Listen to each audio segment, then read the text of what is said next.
Next is number 6, which is check for beam shear. So ang kailangan natin dito ay shear at left and then shear at right. Kapag sinabing left, ito yung left footing and column. And then yung right naman is right footing and column. Tsaka yung summation ng lahat, which is ito, QU1, QU2, tsaka PU1, tsaka PU2. And then, yan yung magiging design shear force natin. And then, i-compare natin siya sa allowable shear force.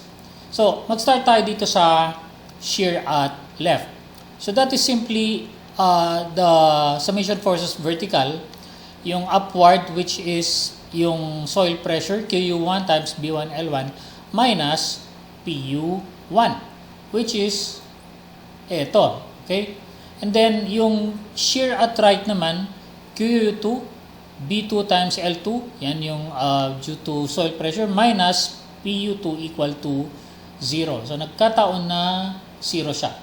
And then, yung summation vertical, summation VU naman, eto, QU1, B1L1 plus QU2, B2L2. Take note na parehong plus yan. Tapos, lahat ng axial column loads is minus, which is eto. Yan QU1, QU2, PU1, tsaka PU2.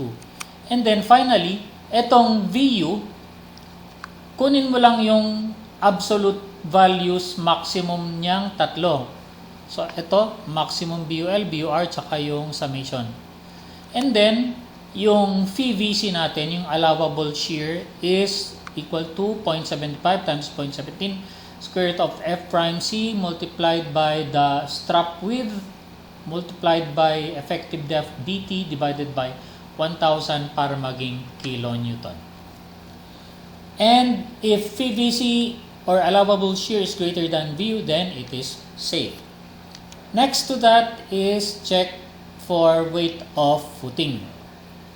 So, the required area is ito.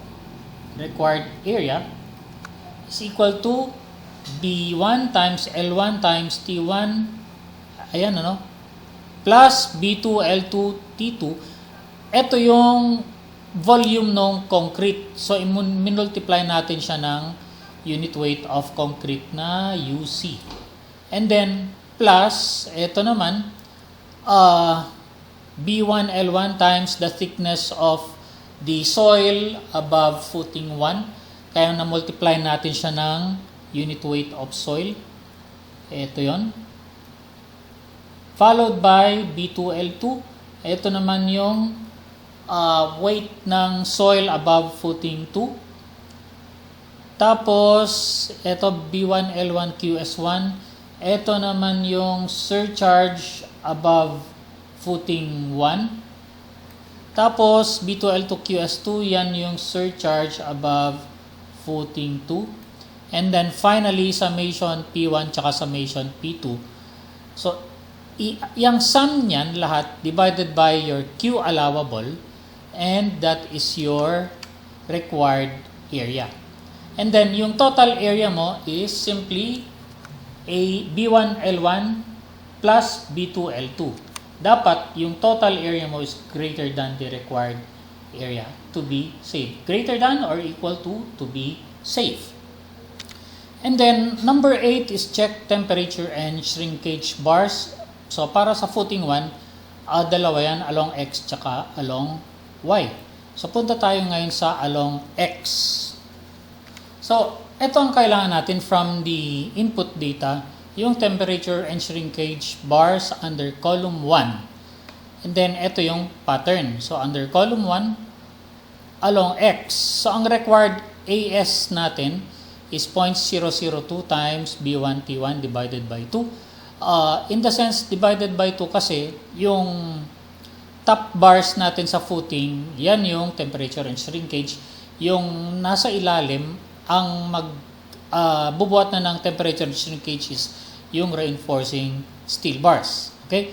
And then, yan yung required. Tapos, yung actual area of steel of temperature and shrinkage is NTX1, which is, ayan, times pi dtx1 squared divided by 4. Yang dtx1, that is the diameter of temperature and shrinkage bars parallel to x along x for column 1. So, compare mo ngayon yung AST should be greater than required AST. Okay, so ito yun. So, AST, ayan, NTX1, ito times pi DTX1. Tapos, yung required naman, ayan siya, 0.002 B1T1 times 1 million para maging millimeter divided by 2. And then, i-check natin yung kanyang clear spacing S, which is ito, 351. Ang actual clear spacing is B1 times 1,000. Kasi si B1 ay meter yan, ano? So, B.1 meter to sa input data natin. Tapos, minus twice of clear cover minus NTX1, DTX1. Ito. And then, divided by NTX1 minus 1. And finally, your actual spacing S, hindi siya dapat masyadong malaki to the point na mag-exceed siya dito sa maximum S. Okay? So, kailangan it should be lesser than the maximum S to be safe.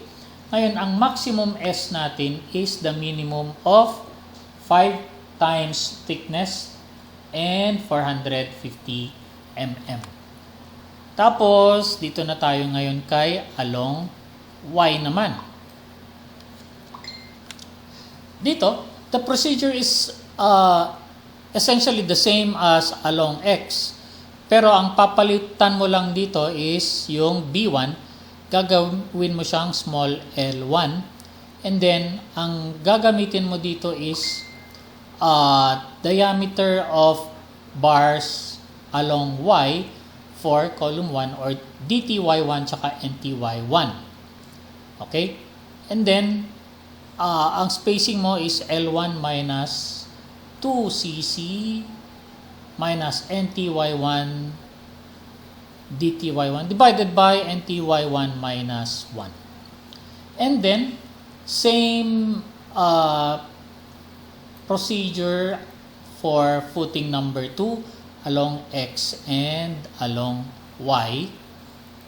Pero, syempre, dito, para sa footing number 2, ang gagamitin mo dyan would be eto, DTX2, NTY2, DTY2, tsaka NTY2.